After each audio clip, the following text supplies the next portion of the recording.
31절로 32절을 보시면 시몬아 시몬아 보라 사단이 너희를 밀가부로 다리고 요구하였으나 그러나 내가 너를 위하여 내 믿음이 떨어지지 않기를 기도하였노니 너는 돌이킨 후에 내 형제를 굳게 하라. 여기 시몬아 시몬아 보라 사단이 너를 밀가부로 다리고 요구하였으나 이게 무슨 말이요? 여러분 사단이 밀가부로 탄다는 거요. 밀도 알곡과 죽정이가 있는데 이걸 이렇게 가리려고 하면 채에다 밀을 담아가지고 바람이 부는 데다가 이렇게 키질을 해야만 이렇게 알곡 죽정이가 가리는 것처럼 지금 사단이 이렇게 막 흔들고 있다는 거예요. 그러니까 예수님의 제자들이 어떤 상태냐면 사단이 가지고 놀기 좋은 상태에 있다고 이렇게 주님이 말씀하시게 된 것입니다.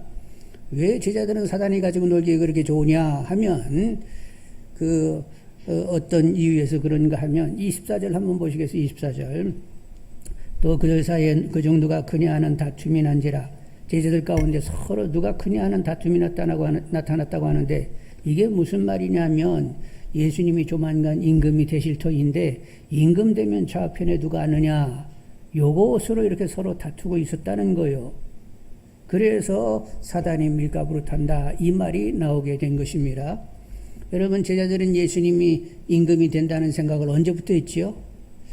여러분 예수님께서 이제 공생애를 시작하시면서 요단동편 베레에 나타나시게 되었는데 그때 세리요한이 얘기하기를 보라 나보다 선지하신 하나님의 아들이다. 세상죄를 지우하는 어린 양이다. 그분은 그분 신발끈도 나는 부수가 없고 나는 물로 세리를 주지만 그분은 성령으로 세리를 주실 분이다 하면서 하나님 아들이라고 이렇게 소개가 됐단 말이요. 저분이 하나님 아들이라고. 그러면서 이제 그때 요단 동편에서 5 제자들을 이제 만나서 그들을 예수님과 함께 동행하게 되었는데 누가 그 요단 동편에서 처음 예수님을 만나가지고 제자가 됐어요? 요한이 그랬고 안드레가 그랬고 베드로가 있었고 빌립이 있었고 그리고 나다니엘이라고 하는 요 5 사람이 그때 만나게 된 거예요. 그래서 예수님께서 그 5 사람을 데리고 어디로 갔어요? 가나 혼인잔치에 참여하게 되었습니다.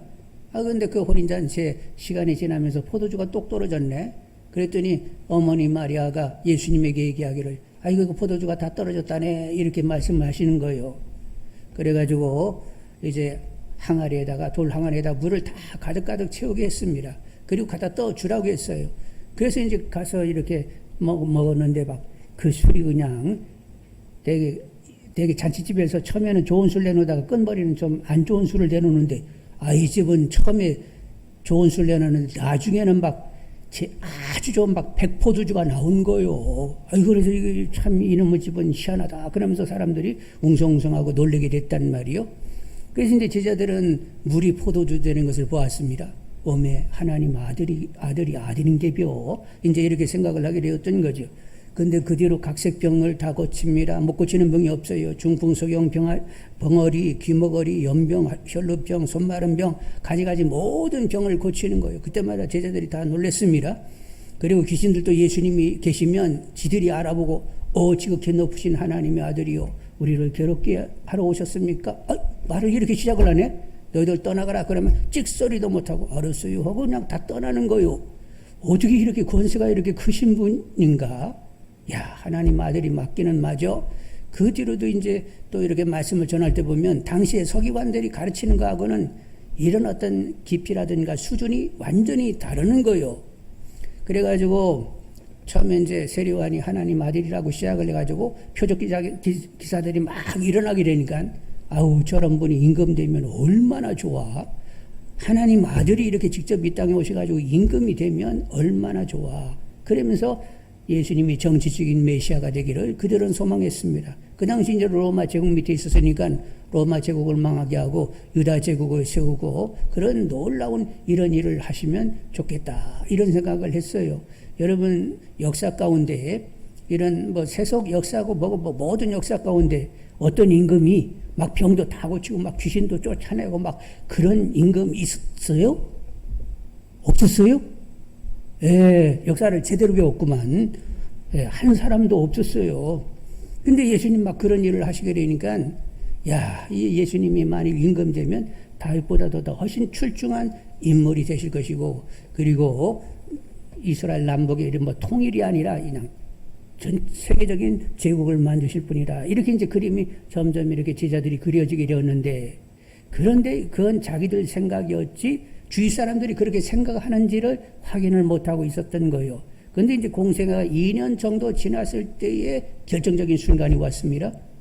그래서 이제 사람들이 또 막 예수님께 몰려왔는데, 그냥 들에서 그 사람들에게 이렇게 말씀 전하고 이렇게 병도 고쳐주고 그러는데, 그런데 이제 저녁 시간이 돼가지고 먹을 것이 없는 거예요. 그래가지고 제자들에게 먹을 걸 주라고 했더니, 아니, 이 사람들 주려고 하면 200데나리온은 필요한데요. 뭔가 찾아봐라 그랬더니 보리떡 5개와 물고기 2마리를 가지고 왔습니다. 축사하시고는 다 나눠주게 됐는데, 남자만도 5,000명이 먹고, 그리고 남은 것이 12바구니가 된 거예요. 이렇게 되니까 제자들이 나선 것이 아니라 백성들이, 거기에 모였던 백성들이 이분이 임금이 돼야 돼, 이런 분이 임금이 돼야 된다고, 그러면서 막 거기서 임금 삼자고 막 난리가 난 거요. 그러자 예수님께서 막 극구 만류하시면서 빨리빨리 다들 집으로 돌아가라고 막 다 떠나 보내게 되었고, 제자들도 막 너희들도 먼저 그냥 가. 그래가지고 예수님 홀로 남아서 기도하시게 되었는데, 백성들이 예수님을 임금 삼으려고 한다? 근데 지금은 이제 극구 만류가 돼가지고 아니지만, 어느 시점이 되면 전체 백성이 예수님을 임금 삼게 될 것이다. 이렇게 확신이, 그 오병이의 사건으로 확신이 들어오게 되었습니다. 그때로부터 제자들은 이제 다툼이 일어나게 된 거예요. 임금 되면 좌편에 누가 앉아야 되는 거예요. 하면서 이 다툼이 그날 이후로부터 계속 그들 안에 있었던 거예요. 그런데 여러분 잘 아시는 대로 예수님은 뭐하러 오신 거예요? 정치적인 메시아로 온 거예요? 로마로부터 해방을 가져오려고 오신 거예요? 인간의 죄에 버려서 사망의 권세로부터 해방시키기 위해 오신 거예요? 정치적인 메시아가 아니라 죄를 대속하실 메시아로 오시게 된 것입니다. 근데 제자들이 생각하는 것이 그렇게 문제 있는 거예요? 그들도 다 앞으로 오실 메시아는 다윗의 후손으로 오시게 되고, 그 다윗의 후손으로 오신 메시아의 위는 영원할 것이라고 하는 이런 예언들이 있는 거예요. 그런 예언을 그대로 살리게 되면 제자들이 생각하는 것이 무리가 아닌 것입니다.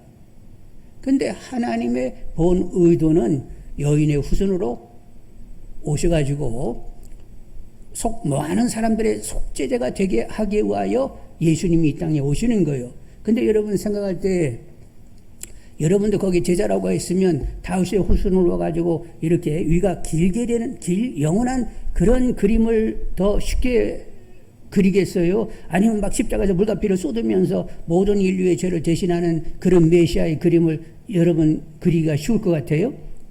여러분, 우리도 그 당시에 있었으면 정치적인 메시아로 예수님을 보고 있었을 거예요. 그런데 결국 이 정치적인 메시아로 보는 것은 하나님의 의도가 아니잖아요. 그것은 사람의 생각인 것입니다. 그래서 사람의 생각을 갖는다라고 하는 것은 사단이 역사함이 되는 거지요. 정확하게는 하나님이 계시한 바는 모든 죄와 벌, 사망의 권세로부터 자유함, 그래서 영생을 주기 위한 그런 메시아로 오시는 것이, 그것이 하나님이 계시한 메시아라는 말이요. 그래서 말씀인데, 사단은 멍청한 사단이 아니요. IQ가 한 10만인지 막 1000만인지 엄청나게 이 머리가, 잔머리가 좋아가지고 사람들을 유혹하기 아주 좋게 늘 이렇게 설득하고 유혹을 한단 말이요. 그래서 제자들이 다 그렇게 설득당해가지고 정치적인 메시아로 예수님을 생각하니까, 지금 예수님이 뭐라고 말씀하셨어요?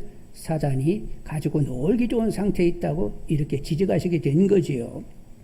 그래서 여러분 아시는 대로 이렇게 이제 예수님이 정치적인 메시아가 된다고 하니까, 예수님께서 가이사랴 빌립보에 계실 때 비로소 처음으로 내가 이번 예루살렘에 올라가게 되면 제사장과 자모들과 서기관들에게 많은 고난을 받고 죽었다가 3일 만에 살아나야 되리라 하고 처음 얘기했더니, 베드로가 그 말을 듣고는 아멘 아멘 아멘 그랬을까요? 인상을 팍 쓰면서 막 책망하듯, 아이스 그렇게 쓸데없는 소리를 했어요 하면서 막 항변을 했을까나? 막 예수님을 찍겠다는 거예요. 그게 무슨 소리를 그따시로 하세요? 그러면서 막 예수님을 질책하던 얘기하니까 예수님도 정색을 하시면서, 사단아 내 뒤로 물러가라. 네가 하나님의 일을 생각지 않고 사람의 일을 생각하는도다 하면서 막 질책하시게 되었단 말이요. 여러분, 우리들도 이제 제자들하고 마찬가지인데 성경이 계시한 주님을 정확히 볼 수 있는 분들이 되기를 원합니다. 내가 그림 그리는 내가 원하는 예수님이 아니라 성경이 계시한 주님을 정확히 보는 분들이 되기를 원합니다. 나의 뜻, 나의 소원을 위하여 막 주님을 찾는 것이, 하나님을 찾는 것이 아니라 하나님의 뜻, 하나님의 소원을 이루기 위하여 하나님을 찾을 수 있는 분들이 다 되기를 원합니다. 여러분 예수님을 구주주로 영접하셨는데 아주 그냥 예수님을 구주주로 정확히 영접하는 분들이 되기를 원합니다. 예수님이 구주다. 예수님이 우리 죄를 대신하셨다. 무슨 죄로? 내가 내 삶의 주인이 되어 내 뜻대로 내가 원하는 대로 내가 원하는 삶을 살기를 원하는 그 내가 주인된 내 삶의 주인된 나 때문에 예수님이 십자가에 달려서 구주가 되신 거예요. 내가 주인되는 것으로부터 자유케 하기 위하여 죽으셨어요. 그러면 예수님을 이제는 어떻게 영접해야 돼? 주님이 나의 진짜 나의 삶의 주인이십니다. 그러니까 오셔가지고 나를 완전히 정확히 다스려 주세요. 이러야 예수님이 어떻게 무엇 때문에 구주가 되셨는지를 정확히 아는 것이 되는 거지요. 내가 주인 된 것 때문에 죽으셨어? 그러면 주님이 내 삶의 주인이 되셔야지. 이렇게 정확해야 된단 말이요. 여러분 그렇게 영접하셨지? 그런데 사람들이 나 예수님은 이제 예수님이 내 많은 죄 때문에 그새 십자가에 죽었디야 나 믿었어. 그래서 나는 이제 천당 가는겨. 이렇게 생각을 하는데 지금 삶의 내용은 뭐요? 여전히 내가 주인 되어 내 뜻대로 내가 원하는 대로 나를 위하여서 여전히 살고 있다고 하면 그럼 어떡하자는 거예요? 아니 예수님이 내가 주인 된 것 때문에 죽었는데 그러면 주님을 정확히 주인으로 모시고 주님의 뜻, 주님의 주장 가운데 순간이 있어야 되는데 주님이 나를 위하여 죽었다고 하는데 어벙벙하게 하여간 무슨 죄인지는 모르지만 하여간 어벙벙하게 나의 모든 죄를 다 대신하시고 죽으셨다네. 나 이제 천당 간다네. 그랬는데 지금은 여전히 나로 산다? 그럼 어떻게 예수님이 무슨 죄를 죽었는지 모르는 거 아니요? 예수님 무슨 죄를 죽었다고? 내가 내 삶의 주인 되는 것 때문에 죽으셨어요. 그래서 이제 주님이라고 하는 것은 이제 주님이 내 삶의 주인이 되시라고요. 그래서 나는 이제 주의 뜻으로 그냥 살 뿐이요. 이렇게 정리되는 분들이 되기를 원합니다. 그런데 사단은 얼마나 교묘한지 이렇게 정확하게 여러분 진리를 알면 진리는 그냥 단문장으로 딱딱 끝나게 되어 있어요. 그냥 짤막한 문장으로 끝나게 되어 있어요. 근데 이놈의 사단은 그냥 어벙벙하게 만들어가지고 예수님이 내 모든 죄를 다 지고 죽어가지고 그리고 나는 천당 간디야. 근데 현재는 뭘로 살아? 여전히 나로 살아. 이렇게 어벙벙하게 만들어가지고 뭐가 뭔지도 모르고 그냥 그리고 나중에 천국 갈지 몰라. 그래도 그 하나님은 마음씨가 퍽 좋은 분이니까 다 받아줄겨 하면서 나름대로 뭐 이렇게 막 합류해가면서 믿음 생활하는데 그럴 거 아니요. 그냥 성경이 뭐라고 말씀하시는지 정확히 알고 내가 내 삶의 주인 돼가지고 죽었다고? 그럼 주님이 내 삶의 주인 되셔야지. 그냥 짧게 이해가 가면서 그렇게 예수님을 구주주로 영접하는 분들이 되기를 원합니다. 그런데 그렇게 되려고 하면 사람이 막 연구하고 막 이렇게 이성을 이렇게 발휘해가지고 되는 건 아니고 그냥 성령님이 이렇게 딱 짚어 계시하게 되면 그냥 깨끗이 받으면서 그래요? 이렇게 되는 거예요. 끝나는 거예요. 그러니까 아직도 어벙벙하면 성령님 계시하셔가지고 복음이 명확하고 실제된 삶을 살게 해달라고. 복음의 실제는 뭐라고? 주님이 내 안에 사신다가 되는 것이 복음의 실제요. 많은 사람들 보면 어떻다고? 나를 위하여 죽으셨디야. 그 과거가 있어요. 앞으로 나 천당 간디야. 미래가 있어요. 지금은 주님으로 살아야 되는데 여전히 나로 살아. 그러면 과거와 미래는데 현재가 없는데 어떻게 천당 간다고 자신하냔 말이오.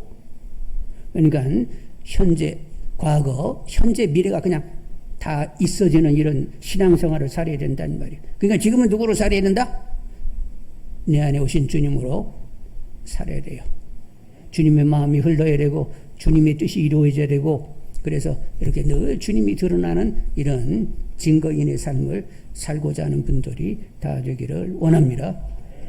그 여러분 생각할 때 여러분 자신 볼 때 사단이 여러분을 이렇게 부르고 있는 것 같아? 아니면 성령에 확 잡혀가지고 확실한 믿음 가운데 살고 있는 것 같아요? 응? 옆 사람이 한번 살짝 당신은 어떠셔? 사단이 이렇게 막 밀가부르는 것 같아? 성령에 확 잡혀가지고 그냥 깨끗한 믿음을 살고 있는 것 같아? 약간 그런 징한 질문 하지 말라고. 알았어요. 그러니까 무리한 질문 하지 말고 약간 기도 열심히 하시는 가운데 나의 나름은 누가 결정하신다고? 하나님의 은혜를 입어야 되는 거니까 주님이 내 삶의 실제가 되게 달라고 기도하고 죽을 때까지 기도하는 분들이 다 되기를 원합니다. 한 번 기도해가지고는 안 돼요. 하여간 죽을 때까지 기도하는 줄 알고 주님이 내 삶의 실제이기를 원한다고 죽을 때까지 숨 넘어갈 때까지 기도하시는 분들이 다 되기를 원합니다. 주님이 우리에게 말씀하시는데 주님 말씀하실 때 그냥 두리뭉실 야 알아서들 믿어 뭐 하나님 마음씨 좋은 분이요 뭐 그냥 적당히 살아도 다 그분이 알아서 챙겨 이렇게 얘기하실까요 주님? 아니요. 나를 따라오려거든 자기 부인 정확히 해야 돼. 그리고 자기 십자가에 자기를 확 옷을 박아야 돼. 그리고 나는 없어. 그리고 주님밖에 없다. 막 이러면서 살아야 되는 거예요. 이렇게 주님도 이렇게 그냥 모자시럽게 탁탁 끌어서 얘기하지. 아이 두루 서로 좋고 좋은 거요. 뭐 대충 믿어. 뭐 하여간 안 믿는 것보다는 믿는 것이 낫지. 뭐 이렇게 말씀하시는 거 한 번도 없어요. 근데 내가 그렇게 정확한 믿음을 갖게 하시는 분은 누구라고? 내가 어떻게 할 수 있는 것이 아니라 하나님의 은혜를 입을 때만 가능한 거예요. 아직도 미진하고 뭔가 부족하면 하나님 은혜를 더해 주시라고 더 기도하시는 분들이 되기를 원합니다. 자, 그래서 이제 31절, 32절을 다시 한번 보게 되는데 31, 32 시몬아 보라 사단이 너희를 밀가부로 타려고 요구하였으나 그러나 내가 너를 위하여 내 믿음이 떨어지지 않기를 기도했노니 너는 돌이키되 내 형제를 굳게 하라. 예수님이 이제 지금 이렇게 제자들하고 이런 대화를 하는데 야 사단이 너희들 밀가부로 태 지금 이렇게 얘기하는 그 시점이 언제냐면 마지막 6월절 식사를 하는 자리에서 지금 이런 대화를 하는 거예요.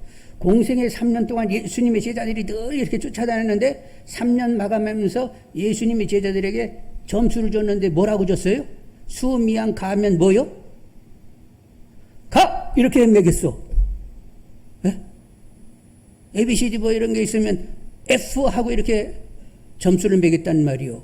그러니까 제자들이 좋아하겠어요? 안 좋아하겠어요? 안 좋아하겠지요? 그런데 예수님이 그 뒤에 이어서 말씀하시기를 내가 너를 위하여 기도해노니 돌이키는 형제를 굳세게 하라 하면서 너희들은 부족하지만 나는 계속 너희들의 연약함을 두고 계속 기도하고 있다고 말씀하시면서 나중에는 형제를 굳세게 하게 될 것이라고 이렇게 말씀을 하신단 말이요. 여러분 사람들은 이렇게 판단을 하고 비판을 하지만 그를 위하여 기도하지를 잘 못합니다. 근데 예수님은 항상 약함을 계속 보고 계시면서 계속 기도를 하시는 거예요. 지금도 하나님 보좌 우편에서 친히 우리를 위하여 간구하고 계시다고 그랬죠? 우리 연약함을 훤히 보시면서 그렇다고 이렇게 아이고 저 연약한 것 왜 쟤는 저렇게 열악한지 모르겠네 이렇게 끝나는 것이 아니라 계속 우리를 위하여 기도하고 계시다는 거예요. 그러니까 우리가 우리 자신에게 소망을 걸 수 있는 것은 주님이 기도가 있기 때문에 나는 앞으로 좋게 변화되어지는 거야. 믿음이 좋아지면 좋아졌지 나빠질 이유가 하나도 없어. 이렇게 생각이 가는 것은 하나님과 그 아들의 사랑과 기도가 있다는 것이 분명하니까 나 자신에게 소망을 줄 수가 있는 거요. 여러분 이렇게 하나님 사랑과 주님의 기도가 있다는 사실을 아시면서 여러분 자신에게도 기대, 소망이 있는 분들이 되기를 원합니다. 하나님은 다 합력하여 선이 되게 하신다고 했어요. 그러니까 합력하여 선이 되게 엎어지고 자빠지고 그냥 난리도 아니고 막 우리는 그렇게 수준 없이 살지만 그러나 이런 것 저런 것들을 다 이렇게 합해가지고 그래 너희들 스스로는 연약하지? 너희들은 문제 많다는 거 알지? 그러니까 하나님의 은혜만 구하여 이 녀석아 그러면서 이제 은혜를 구하게 하시면서 결국 영화로운 자녀가 되도록 그렇게 이끌어 가시는 거예요. 그러니까 하나님은 합력하여 선이 되게 하시는 분이니까 하나님이 사랑하고 그렇게 선이 되게 하시니까 나는 믿음이 좋아지면 좋아졌지 나빠질 이유가 전혀 없는 거야. 요 생각을 정확히 가지는 분들이 되기를 원합니다. 아셨어요? 혹시 여기 담배 태우시는 분이 있는지 몰라. 담배 빡빡빡 불면서 그래도 하나님은 사랑이시고 합력하여 선이 되게 하시는 거야. 언제는 담배가 끊어지게 만드실 거야 하면서 기대와 소망이 있는 분들이 되기를 원합니다. 담배 태우는 분이 없는가? 우리 집사님 한 분이 늘 이렇게 이제 새벽 기도는 나오는데 담배를 태웠다는 거예요.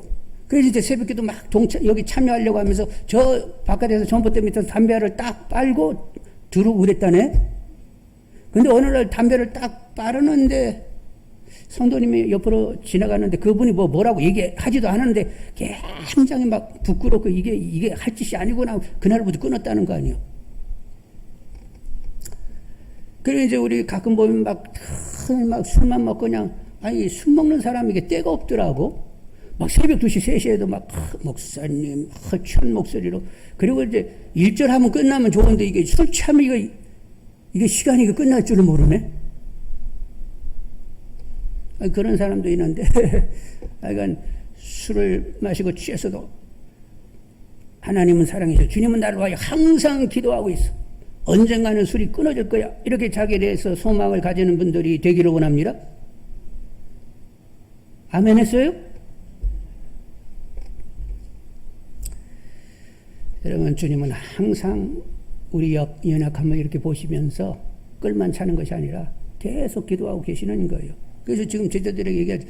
너희들 사단이 밀가부로 사단이 가지고 놀기 아주 십상해 이것들아. 그러나 내가 너희들 믿음 떨어지지 않기를 기도했노니 돌이킨 후에 나중에는 형제를 굳세게 하는 지도자들이 다 되는 거야. 알았지? 이렇게 말씀을 하셨단 말이에요. 근데 사람들은 서로 판단하고 이렇게 비판하지만 기도해 줄 줄 모르는 거예요. 근데 여러분, 비판하게 되면 어떻게 되느냐? 상대는 문제 있고 나는 그래도 살짝 비판하는 사람은 우월감을 갖습니다.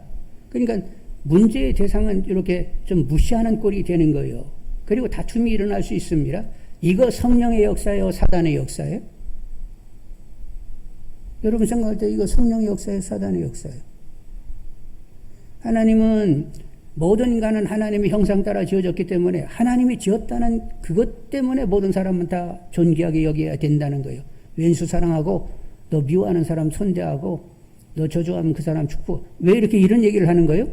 하나님이 지었으니까 심판을 만일 하게 되면 하나님이 하시겠다는 거예요. 너희들은 무조건 하여간 선으로 서로 대하라고 이렇게 말씀을 하셨단 말이요.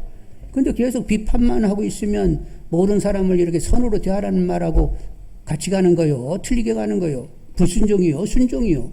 비판만 하고 딱 끝나면 그건 이미 불순종이어서 영의 침해를 받으면서 하나님 관계가 깨지고 있단 말이요. 근데 비판, 사람이 판단할 수는 없는데 판단하긴 하지만 끝머리 기도하게 되면 내 영을 지킬 수 있고 하나님과 관계에 문제가 생기지 않습니다. 그리고 그 사람도 좋은 일이요. 요것은 성령의 역사예요. 성령의 역사를 따를 수 있는 분들이 되기를 원합니다. 근데 성령의 역사를 안 따라요. 그냥 비판만 하고 끝나서 계속 영적인 침해를 받고 함께 교회 전체가 문제 있는 분위기로 가게 만든단 말이에요. 근데 영적인 분별력을 가진 사람은 이건 사단의 역사지 하고 성령의 역사를 따라가지고 문제를 보면 기도하게 되어 있단 말이에요.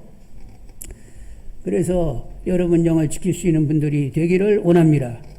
근데 정확히 얘기하면 여러분이 이미 하나님 것 됐어요.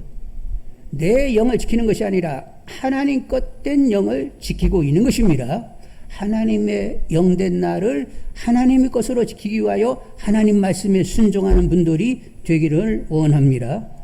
가족 구성 가운데 미운 사람이 있고 친구 친척 가운데 미운 사람이 있고 성도 가운데 교인끼리도 서로 미워할 수도 있고 그리고 정치인들 미워할 수도 있어요. 근데 미움으로 끝나면 영적인 침해를 받게 된다는 걸 아시고 기도할 수 있는 분들이 되기를 원합니다. 그들의 영혼이 잘 되기를 기도하시는 분들이 되셔야 하나님 것 된 나를 지키게 되는 거예요.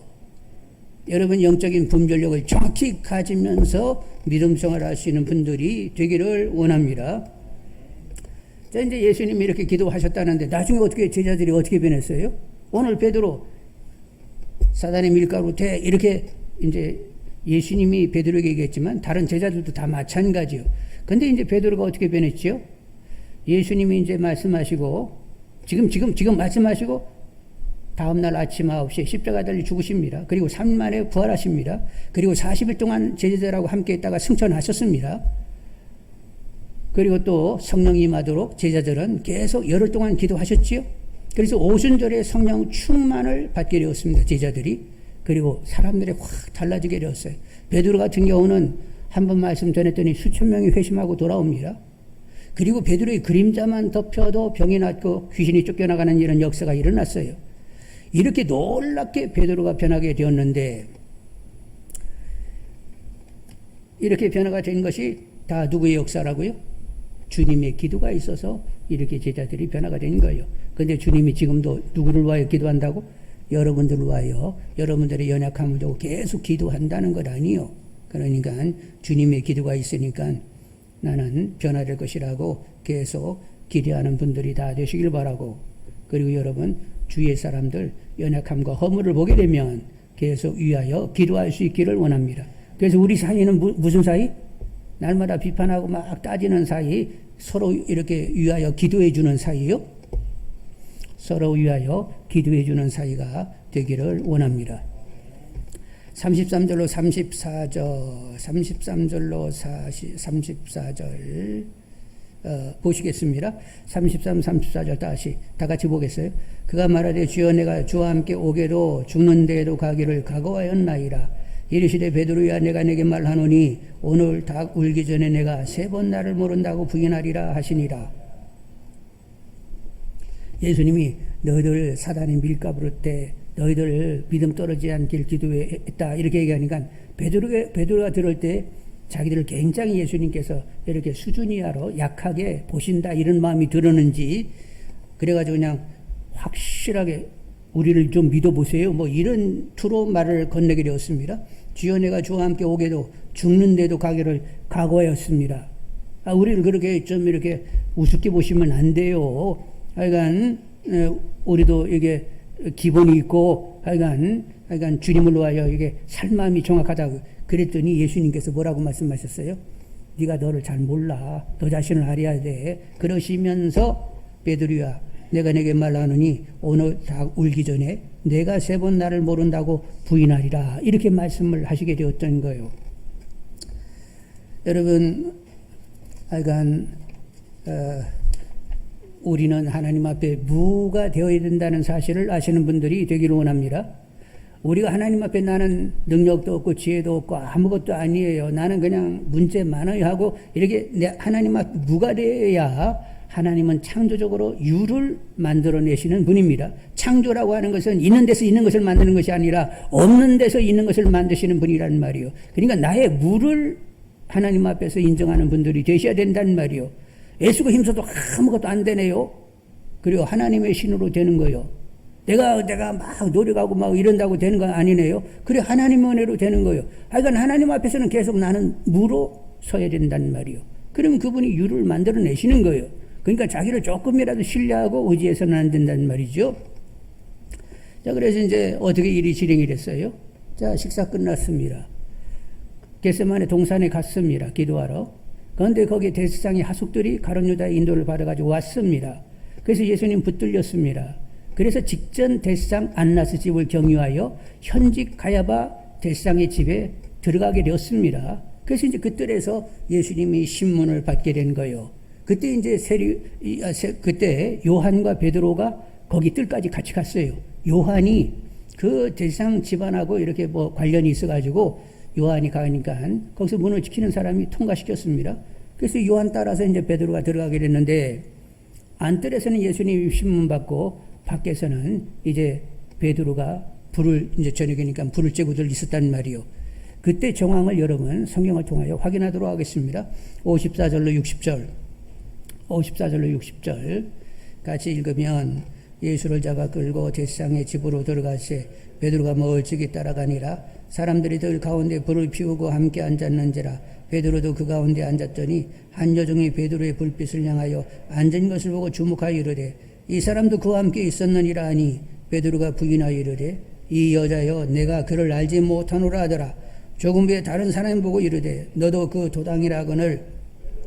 베드로가 이르되 이 사람아 나는 아니로다 하더라. 1시간쯤 있다가 또 한 사람이 장담하여 이르되 이는 갈릴리 사람이 참으로 그와 함께 있었느니라. 베드로가 이르되 이 사람아 나는 내가 하는 말을 알지 못하노라 하고 아직 말하고 있을 때에 닭이 곧 울더라.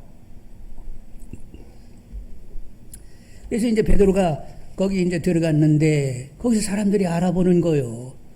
당신 예수 제자 아니요, 당신 예수 도당 아니요, 갈릴리에서 온 당신 사람인 건 내가 확실히 알겠다고 이제 이런 말을 듣게 되니까 지금 이제 분위기가 예수님이 지금 어려움을 당하고 있는데 자기도 위해를 바를 수 있다는 이런 마음이 들면서 두려움이 있었거든요. 그러다 보니까 환경의 지배를 받아가지고 이제 예수를 모른다고 3번 부인하게 되었습니다. 여러분 3번 부인하면 완벽하게 부인한 거죠? 3세번이에요. 3세번. 그냥 완벽하게 부인하게 됐단 말이요. 그런데 이런 베드로가 결국 예수님의 기도를 받고 기도가 있어가지고 결국 변하게 되는데 나중에 이제 오순절 이후에는 베드로가 산에 들인 공회 앞에 서는 날이 있었습니다. 산에 들인 공회의원들이 부활의 기도를 증거하지 말라고 하는데 왜 이렇게 증거하냐고, 죽으려고 환장했냐고. 그랬더니 베드로가 뭐라고 했어요? 하나님 앞에서 내가 당신들 말을 들어야 됩니까? 하나님 말을 들어야 됩니까? 기탄 없이 담대히 외쳤는데 이미 죽음을 넘어선 이런 담대함이 있었는데 왜 그렇게 됐죠? 그는 죽음을 넘어서는 부활을 확신했습니다. 그래서 이제 죽음을 두려워하지 않는 거예요. 이렇게 죽음을 넘어서는 부활을 확신하면서 담대할 수 있는 것은 오직 성령의 역사로만 가능한 것입니다. 그래서 그렇게 자기 자신을 생각하면서 늘 나의 어떠함 가지고 신앙생활을 하는 사람은 이렇게 두려운 마음도 있고 환경의 지배를 받게 되는데 완전히 이제 죽음을 넘어서는 부활의 생명의 이런 성령에 사로잡히게 되면 아무것도 두려운 것이 없는 거예요. 여러분 아시는 대로 사도 바울은 어떻습니까? 사도 바울 환난과 시련과 핍박과 기근과 언제 죽을지도 모르는 죽음이 선언된 그런 환경을 계속 사도 바울이 살았는데 그는 담대하게 달릴 길을 막 달렸단 말이요. 근데 그가 그렇게 된 것이 뭐라고요? 하나님의 사랑이 분명해서 그리고 하나님의 크신 능력이 함께하여서 자기는 그 모든 것을 다 이길 수 있었다는 거예요. 로마서 8장 35절 30절에 누가 우리를 그리스도의 사랑에서 끊으리요? 환난이나 곤고나 박해나 기근이나 적신이나 위험이나 칼이랴. 기록된 바 우리가 종일 주를 위하여 죽임을 당하게 되며 도살당할 양같이 여김을 받았나이다 함과 같으니라. 그러나 이 모든 일에 우리를 사랑하시는 이로 말미암아 우리가 받으시겠다는 거예요. 넉넉히 이기겠다는 거예요. 넉넉히 이기느니라. 고린도후서 4장 7절 9절에 우리가 이 보배를 질그릇에 가졌으니 이는 심히 큰 능력은 하나님께고 우리에게 있지 아니함을 알게 하려 함이라. 우리가 사방으로 우겨싸움을 당하여도 쌓이지 아니하며 답답한 일을 당하여도 낙심하지 아니하며 박해를 받아도 버림받지 아니하며 거꾸로 튀김을 당하여도 망하지 아니하고 하나님의 사랑이 분명하고 그분이 크신 능력으로 함께 하시기 때문에 어떤 눌림에서도 항상 자유하는 이런 사도 바울이었단 말이요. 그러니까 여러분 염려, 근심, 걱정, 두려움 이런 것에 눌려가지고 그런 수렁에 빠져 있으면 그건 믿음이 없는 거예요. 하나님의 사랑이 제대로 이렇게 확신되지 않는 거예요. 하나님의 사랑과 그분이 얼마나 전능인가를 아는 사람은 그런 모든 것으로부터 늘 기도함으로 다 벗어나게 되는 거죠. 염려, 근심, 걱정이 있으면 기도와 간구로 하나님께 하라면 지각에 뛰어나신 하나님의 평강이 그의 생각과 마음을 주장하신다고 했습니다. 여러분 하나님의 자녀들은 늘 빛난 모습으로 살아야 됩니다. 평강으로 넘쳐야 된다는 말이요. 희락이 넘쳐야 되는 거예요. 하여간 밝게 살아야 되는 거예요. 그래서 여러분 어둠에 갇히고 눌리는 그런 일이 없도록 더 하나님의 사랑 그리고 그분의 역사하시는 심히 큰 능력을 의뢰하는 분들이 다 되기를 원합니다. 하여간 여러분은 빛의 자녀들이요. 세상의 빛이요. 그러면 밝으면 얼마나 밝게 돼요? 말도 못하게 밝으셔야 돼. 아셨지? 옆 사람 한번 얼굴 봐주겠어요? 밝다. 얼마나 밝은가 한번 봐. 응? 말도 못하게 밝아가지고 말도 못하고 있는 거지, 여러분? 61, 62절을 보겠습니다. 61, 62절 다 같이. 주께서도 이렇게 베드로를 보시니 베드로가 주의 말씀 곧 오늘 다 울기 전에 내가 3번 나를 부인이라 하심이 생각나서 밖에 나가서 심히 통곡하니라. 이 3번 딱 부인하고 그때 생각이 팍 드는 거예요. 닭이 울기 전에 내가 나를 3번 부인하리라.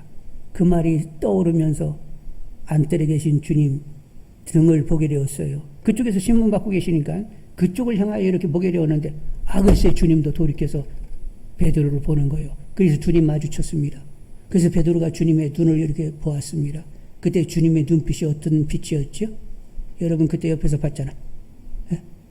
그래서 베드로가 3번 부인하고 죄만스러운 마음 그리고 3번 더 부인한다 다 울기 전에 이 마음 이 생각이 딱 떠오르면서 주님 쪽을 쳐다봤는데 주님도 이렇게 돌이켜서 자기를 보면서 눈이 이렇게 마주치게 되는데 베드로가 본 주님의 눈빛이 어떤 거였어요?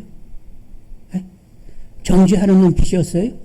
막 주님이 눈을 막 빛을 튀기면서 이 썩을 놈, 이 더러운 놈, 용서하십시오. 이 개 어쩌고 너를 내가 제자 삼았어. 와, 나도 한심하다.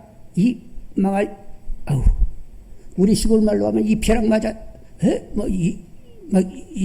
이랬어요 예수님이. 만약 그렇게 눈빛이 팍 그렇게 다가왔으면 밖에 나가서 울 일도 없는 거요. 아니면 막 완전히 자포자기를 해가지고 그래 나는 쓸데가 없어.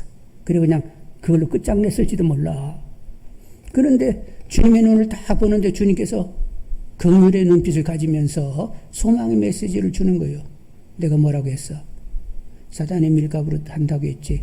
그때 너는 건성으로 들었다. 근데 그 뒤에 내가 뭐라고 말했지? 나는 너 믿음 떨어지지 않기를 기도했느니 돌이키는 형제를 굳세게 하라고 얘기했지. 나는 너를 한 번도 포기한 적이 없다고 했어. 너는 나를 부인할지 모르지만 나는 너를 포기하지 않았어. 그리고 너에게 소망을 여전히 거는 거야. 너는 형제를 굳세게 하는 지도자가 되는 것이라고 내가 얘기했지? 하면서 긍휼의 눈빛에 소리 없는 소망의 메시지가 팍 다가오는 거예요. 그래서 베드로가 어떻게 했다고요? 밖에 나가서 어떻게 했다고? 밖에 나가서 심히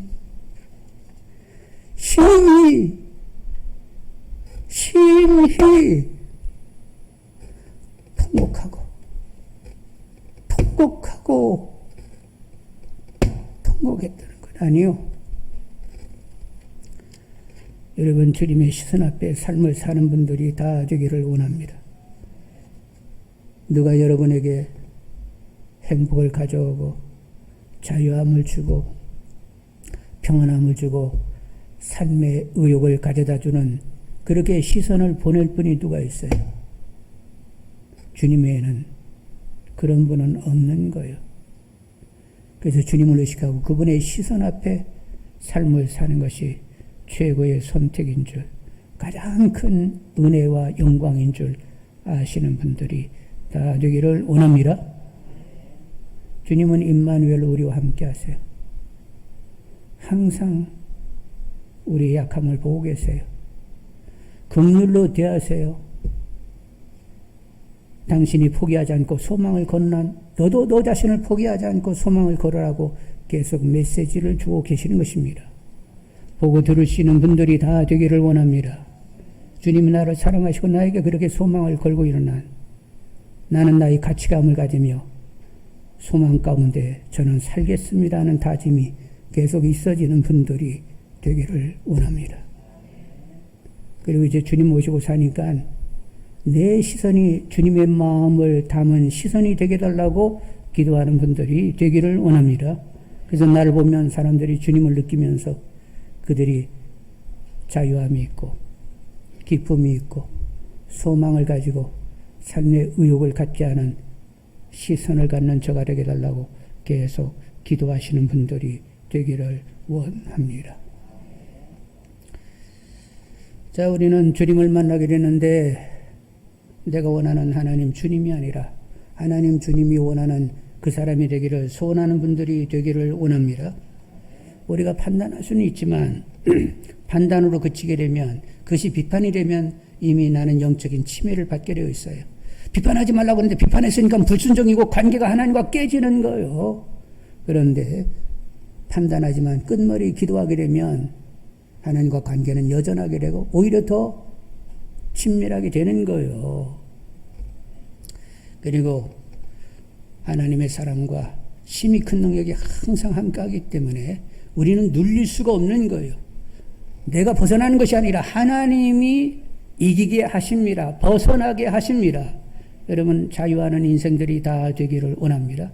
무엇이 여러분을 누르고 여러분을 묶고 여러분을 갇히게 만드는지는 모르겠지만 다 그런 것로부터 자유할 수 있는 분들이 되기를 원합니다.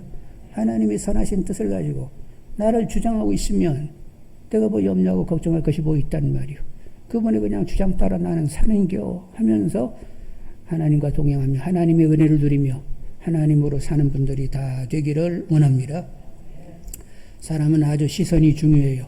여러분 시선이 얼마나 중요한지 모릅니다. 사람이 일정 거리가 있으면 외모를 딱 보면서 오늘은 좀 파마하셨네. 의상이 오늘은 좀 깔끔하시구만. 꾸미셨네. 이렇게 보게 되잖아요. 근데 조금 더 가까이 오면 얼굴을 봅니다. 아이고 오늘은 왜 이렇게 박지? 왜 오늘은 왜 이렇게 얼굴이 무너졌어? 뭐가 안 좋은 일이 있는가? 이렇게 확인하면서 일단은 상대를 계속 확인합니다. 외모 얼굴을 볼 때까지 상대를 확인해요. 근데 눈빛을 딱 보는 순간에는 상대를 확인하는 것이 아니에요. 저 사람과 나의 심리적인 거리관계를 딱 체계되어 있어요. 나를 좀 꺼려하네. 나를 반기네. 나를 좋아하고 있잖아. 아유 나를 좀 싫어하는 태도네. 이게 한순간에 딱 보이게 되는 거예요. 그래서 사람은 사람들의 시선 앞에서 행불행이 결정납니다. 반발할 수도 있고 막 기뻐할 수도 있고 막 펑펑 이렇게 울 수도 있고 이 사람의 시선을 보면서 사람들은 반응하게 되어 있는데 하여간 우리는 주님의 시선으로 살아야 된다는 것 그리고 주님의 마음이 비춰지는 시선을 가지면서 주위 사람들을 소망으로 삶의 의욕으로 이끌 수 있는 우리가 다 되어야 되겠습니다. 예수 믿는 것은 조금 좋은 거예요. 말도 못하기 좋은 거예요. 너무 말 못하게 좋아가지고 여러분 마스크같이 썼다는 거 아니에요. 기도하겠습니다.